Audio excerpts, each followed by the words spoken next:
welcome to the FMS YouTube channel. Whether this is your first time or you're returning for more, thanks for being here. My name's Braden, I'll be hosting today's video. And in this video, we're gonna be talking about the FMS 16,500 BTU marine air conditioner, or the M16 for short. This is gonna be a little bit of a longer video because there's a lot to talk about with this unit. But what I'm gonna do is I'm gonna segment and chapter out the video timeline below. So feel free to skip around and go to the sections that are important to you. Let's get into it and talk about the M16. And I just so happen to have an M16 right here that just got built this morning. So we'll do a 360 here, kind of show the unit off to the camera so you guys can see that. So this is our most popular unit, and so let's talk about some specs here. So it measures 20 inches in length, which is right here from left to right. It's 13 inches in width or depth, depending on how you look at it. So that's gonna be here on the shorter side. And then we're 13 3/4 inches in height, and highest point's gonna be right here on top of the compressor and right here on top of the blower. This unit is available in cooling only or reverse cycle heat. The only difference between the two modes, whether it's reverse cycle or cooling only, is going to be this reversing valve. And what that's going to do is that's going to switch the unit back and forth between cooling and heating and use the compressor to either put heat into the ocean water or suck heat from the ocean water and then put the resulting effect into your boat. This is also known as a heat pump system, and I'll do a future video kind of explaining how a heat pump works, how air conditioners work, and the science behind all that. The unit produces 16,500 BTUs. We produce actually a little bit more than that in heat mode, and again, I'll talk about that in a future video, kind of explaining where that extra heat is coming from. It's rated for 11 amps in the cooling mode and 13 amps in the heating mode. Starter current, you're looking at about 50 amps, and we're gonna recommend a 25 or a 30 amp circuit breaker to handle it. The 30 amp circuit breaker is gonna be if you have some dirty power that is on the dock or being supplied to the boat, and maybe a little bit further away from the unit. And most of the time a 25 amp can handle this unit. There are some situations though where having that extra 5 amps is just helpful, especially on the startup current or if you have dirty or weird voltage that you're getting supplied. Power draw that I've just given, everything that I've just given is for 110 volt. 220 volts is going to be about half.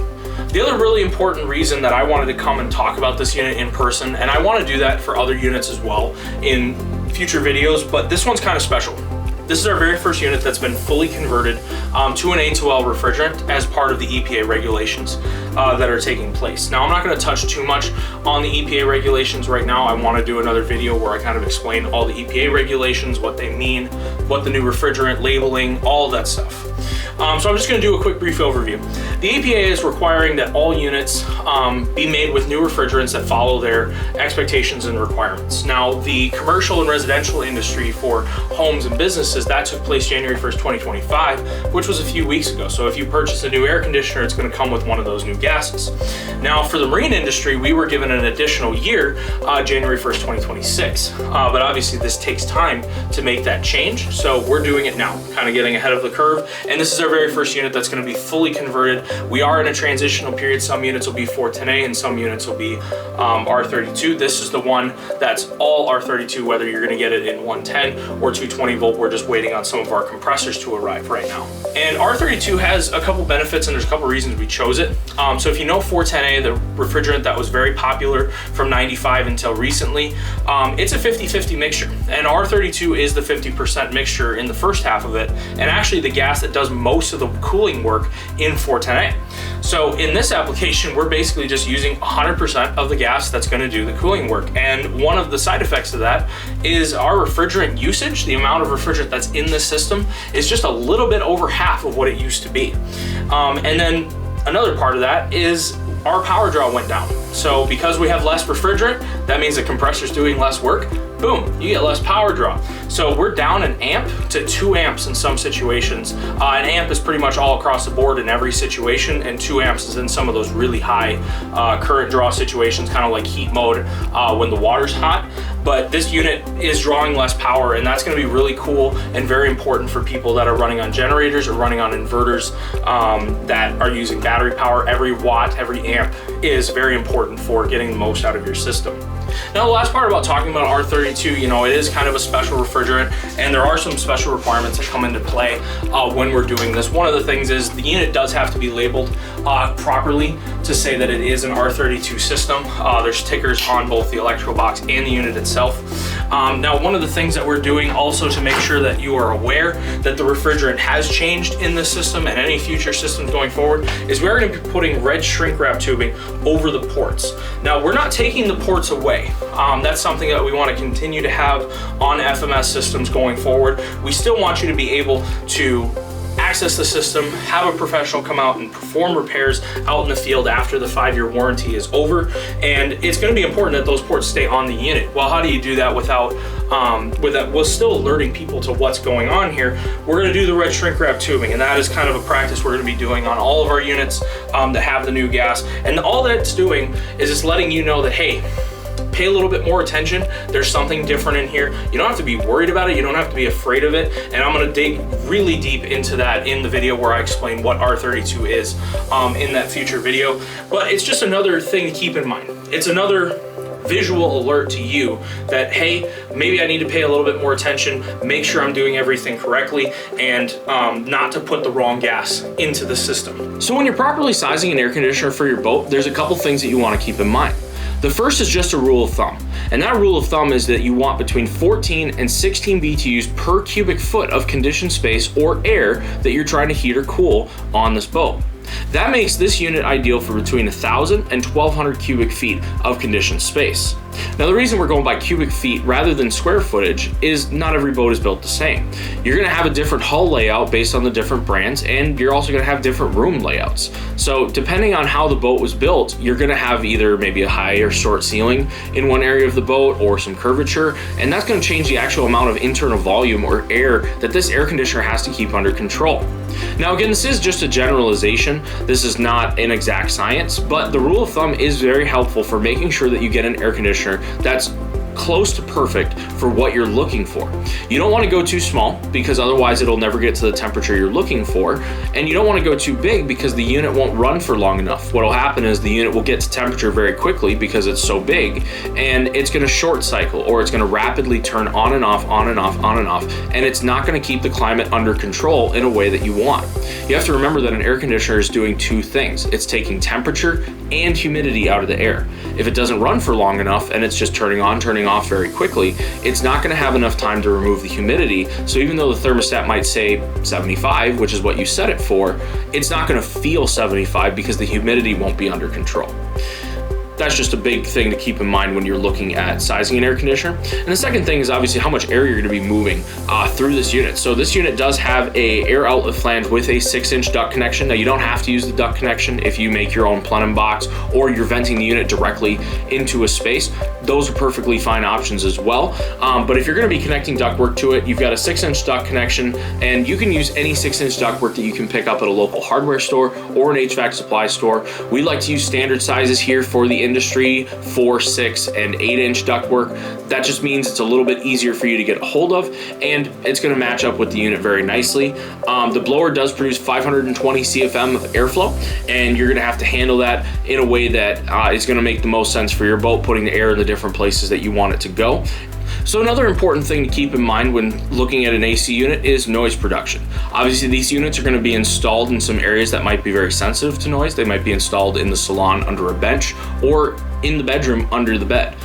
So I measure in 2 different frequency ranges, and I'm going to do a brief overview right now of what this means, what these numbers I give you mean. But if you want to learn more, check out some other YouTube videos or go do some of your own research.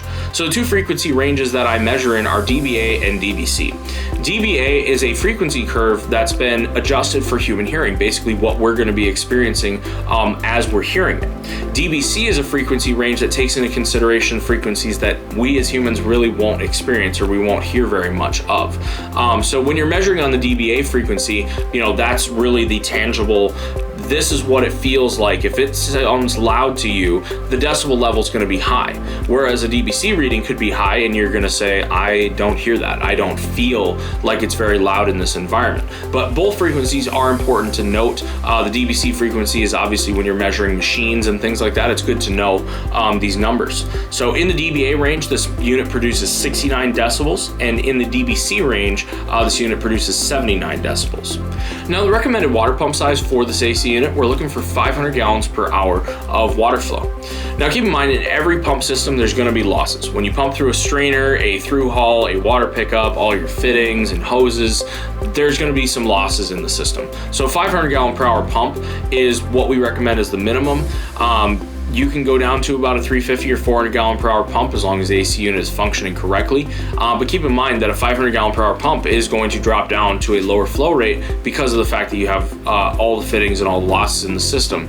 You can check out pump tables from your specific pump manufacturer that will show you basically how the fittings affect it and how much head pressure that pump is overcoming based on the pump lift table. And you can see how much performance you're losing from that pump so that you can get the right size pump for your application. Especially if you're running on multiple AC units with one single pump, you want to make sure that pump can supply enough cooling water to each of the units individually in that setup. So if you have a 1,000 gallon per hour pump and you're pumping to 2 AC units, keep in mind that each unit's probably only getting 400 to 450 gallons per hour. And I would probably not recommend running 3 units on a single 1,000 gallon per hour pump unless you're doing some special setups or you have a very powerful high back pressure pump. So keep that stuff in mind. If you have any questions about that, give us a call. We'll be able to talk to you more about that and have a larger conversation about it. When talking about the water flow on our unit, it's also important to talk about the water coil itself. So that's a water-cooled condenser on the back of our AC unit. That is constructed of very thick-walled copper and copper nickel. We've been using the same supplier for many, many years. Our coils are very, very durable. They're American-made, and that has contributed greatly to the durability that our units face. These units are being put through many different climates, many different water configurations, salt water, fresh water. They're getting flushed out with chemicals as barnacle buster goes through them when barnacles and gunk get inside of them. So these need to be durable, they need to be long lasting. In fact, I just decommissioned a unit from 1998 a couple months ago.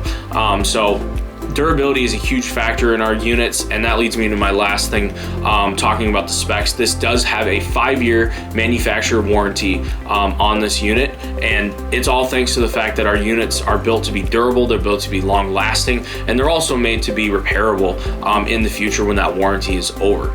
If you have any questions, check out our warranty page on our website or give us a call during office hours. We can talk to you more about how our warranty functions. So when it comes to the standard features that all of our units are equipped with, everything comes with a stainless steel drip pan for handling the condensation, an automatically resetting high pressure switch, mechanical freeze protection, and that's going to save the unit from freezing in both the heating and the cooling modes, a 4-foot umbilical for connecting the electrical box to the unit itself, and that is unpluggable so that you can place the electrical box on the other side of a bulkhead, for example, without having to cut any new holes to slide that through, so you can handle the unit separately from the electrical box. We do put a 30 amp circuit breaker, resettable circuit breaker, on the control box itself. That's not to take the place of the main circuit breaker in your setup, but it is there just as an extra safety device just in case something were to happen to your main circuit breaker or generator or whatever the unit is connected to. Just an extra safety feature that's built onto the electrical box itself. And then we have a high velocity, high static pressure blower, and that can handle some very restrictive duct configurations and still give you optimal airflow and optimal performance even when the ductwork is not ideal for AC units. Everybody knows boats are pretty tight, so you're having to run some pretty small ductwork in a lot of different configurations, a lot of different octopus ways. So this blower is going to be able to handle a lot of really weird and strange configurations, so you're still getting that good strong airflow through it. And because we are a custom manufacturer, you get to decide when you order the unit. Every unit is built to order which way the blower is going to be facing. I'm going to have on the screen a diagram that's showing you the different configurations we have. We can have the unit go in right, left, or top configurations. So when it comes to optional features that can come equipped on your AC unit, the first thing I want to talk about is how to control it. So this right here is our current offering for all of our standard units. Our standard units run off of a 24 volt household thermostat setup. So this right here is the Honeywell T4. It's a thermostat I know and love from my days when I was an HVAC technician.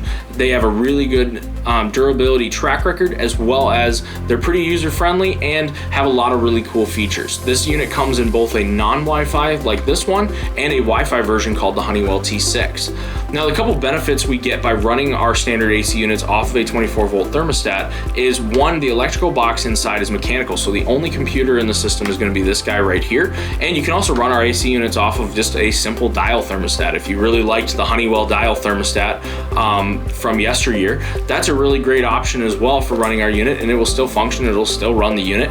Or you can go up and go get something fancy like a touchscreen Wi-Fi thermostat, Honeywell and Ecobee and Nest.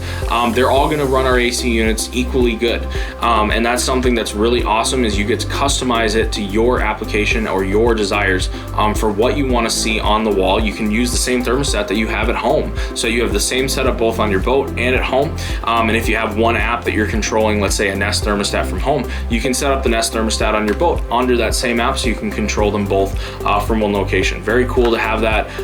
And with the 24 volt setup as well, it means that there's readily available parts, which makes them easy to repair in the future and gives our units a lot of their key durability features, which is with the mechanical control side of things. If anything were to ever happen in the future, parts are basically always going to be available for these units. Nothing really can ever be discontinued because, well, we're using a standard thing that's done in businesses and homes already in the residential and commercial sector. And so we're using the same parts you would find, you know, in your house air conditioner or in a commercial air conditioner.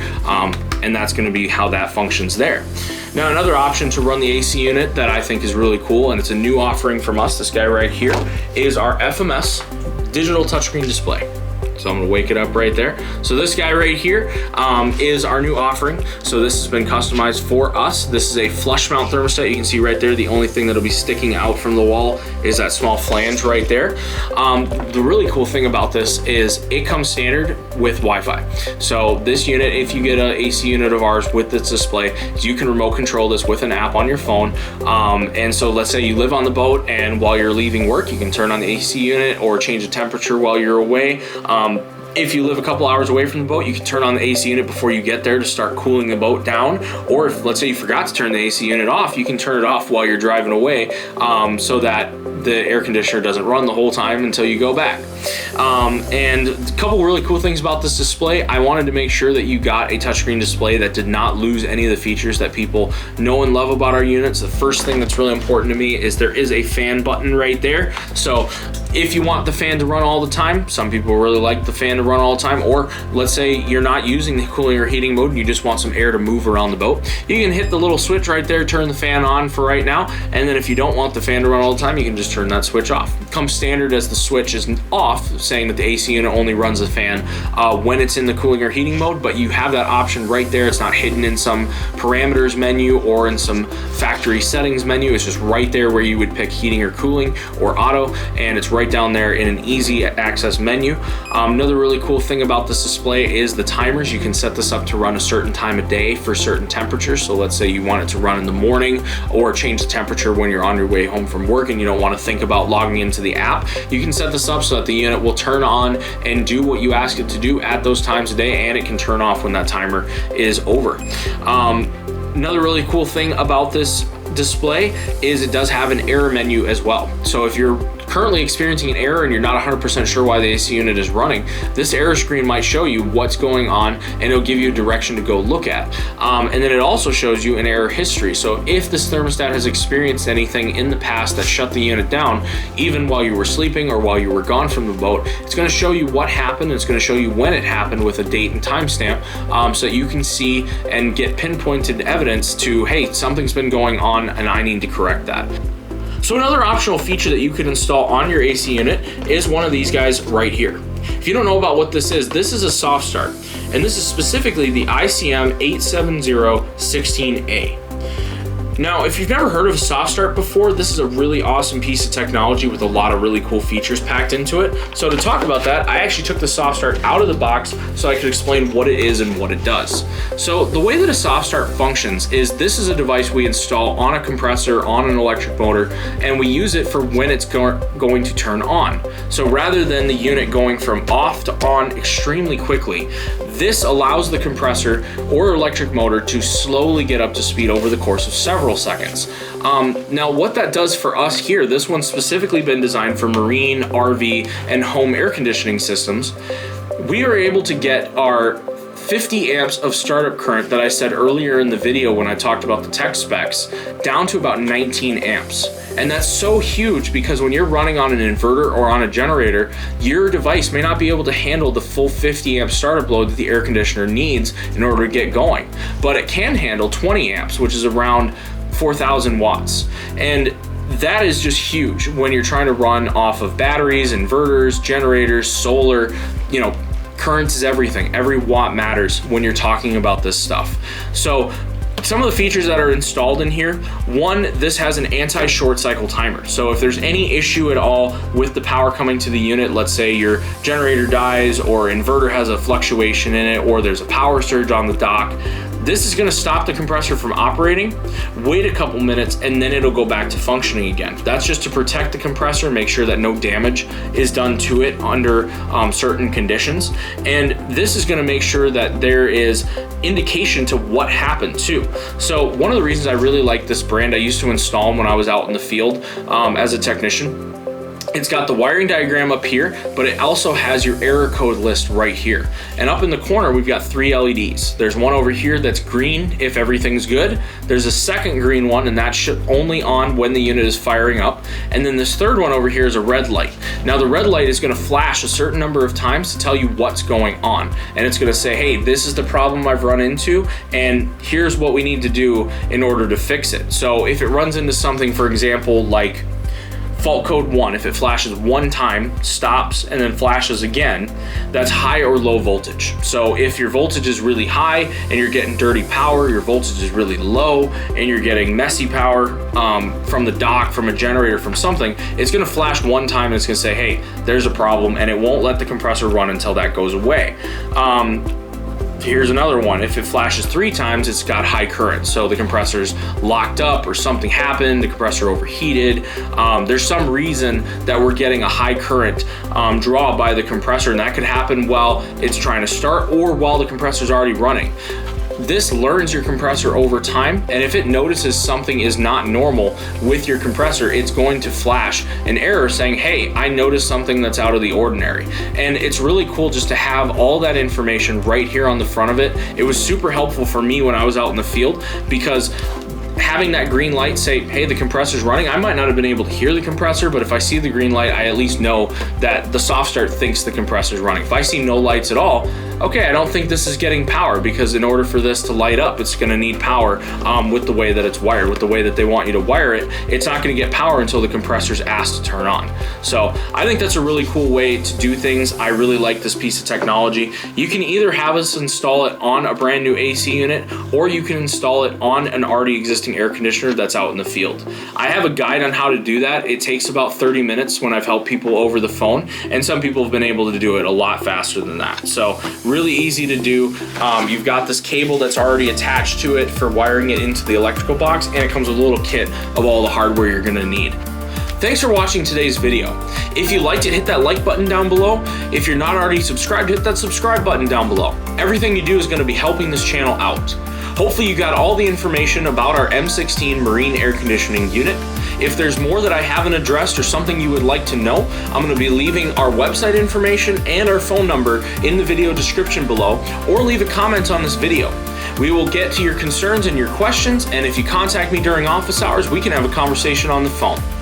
We look forward to hearing from you. Keep an eye out for future videos, and we will see you next time.